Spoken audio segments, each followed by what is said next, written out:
இருக்கிற கண் முதல்ல என் வாழ்நாள காபாவை இப்ப கண் கொண்டு பார்க்க போறேன். இதுவரைக்கும் நான் காபாவை பார்த்தேன், மொபைல்ல பார்த்தேன், டிவில பார்த்தேன், பேப்பர்ல பார்த்தேன், ஆட்ல பார்த்தேன், போட்டோஸ்ல பார்த்தேன். அதெல்லாம் காபா, இதுவும் என்னதான். ஆனா இது காபா இல்ல, இது ரூஹ் இல்ல, காபா மாதிரி இது. இப்ப நான் பார்க்க போற காபாவிற்கு ரூஹ் இருக்கிறது, உயிரோட்டத்தோடு இருக்கக்கூடிய காபா. அங்க இருந்து கேட்டால் என் பாவங்கள் சொட்டோடு போகும் என்றார்கள் நாயகம் ஸல்லல்லாஹு அலைஹி வஸல்லம். பார்த்தாலே 60 நன்மை என்றார்கள் பெருமானார் ஸல்லல்லாஹு அலைஹி வஸல்லம். பார்த்தால் நன்மை கஅபாவை, சும்மா கண்ணு பார்த்தா நன்மை. இத பார்த்தா நன்மை கிடைக்குமா? இத பார்த்தா நன்மை கிடைக்குமா? அங்க நீங்க பார்த்தா நன்மை. எங்கெல்லாம் நீங்க உங்க பார்வை படுதோ கஅபாவுடைய ஓரத்துல எல்லாம் நன்மை, எல்லாம் நன்மை. ஒரு பக்கம் பாவங்கள் அழிச்சு கொண்டே இருக்கும், ஒரு பக்கம் நன்மை வந்துகிட்டே இருக்கும், இன்னொரு பக்கம் நம்முடைய அந்தஸ்து உயர்ந்துகிட்டே இருக்கும். சுப்ஹானல்லாஹ், பெரிய வாக்கியம் பெருமக்களே. துன்யாவில பார்த்தாலே நன்மைங்கிறது 3 இல்லையா? பார்த்தா நன்மைங்கிறது 3. முதலாவது, இரண்டாவது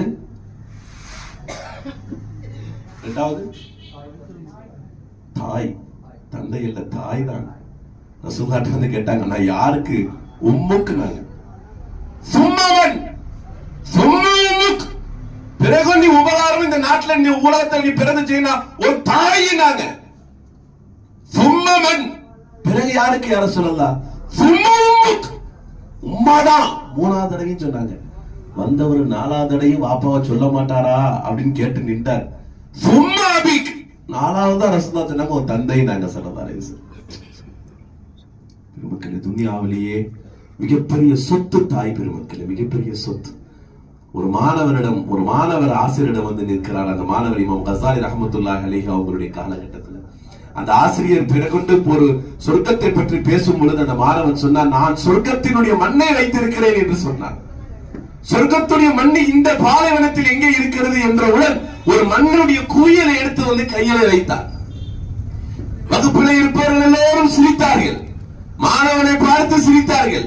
ஆசிரியர் சொல்லுகிறார், கருப்படைத்த இந்த மண்ணை நீ சொர்க்கத்து மண் என்று சொல்லுகிறாயே, இந்த மண்ணில எங்க சொர்க்கத்து மண் இருக்கு? நீ ஏதோ ஒரு பூமிக்கு போனியா, ஃப்ரெஷ்ஷான தோட்டத்துக்கு போனியா, இல்ல எங்கேயாவது ஒரு பிட பழங்கள் நல்ல பறவைகள் இருக்கிற இடத்துக்கு போய் எடுத்துட்டு மண் அள்ளிட்டு வந்திருக்கியா என்று கேட்டால், இல்லை, என்னுடைய இல்லத்தில் இருந்து இன்று காலை அதிகாலை என்னுடைய தாய்க்கு பின்னால் நான் நடந்து போனேன். என் தாய் பாலைவனத்தில் இருக்கிற இந்த பகுதி எல்லாம் நடந்தால் அவன் நடந்த இடத்தில் எல்லாம் நான் காலிலே படுகின்ற பொழுது அந்த மண்ணை எடுத்து சேகரித்தேன்.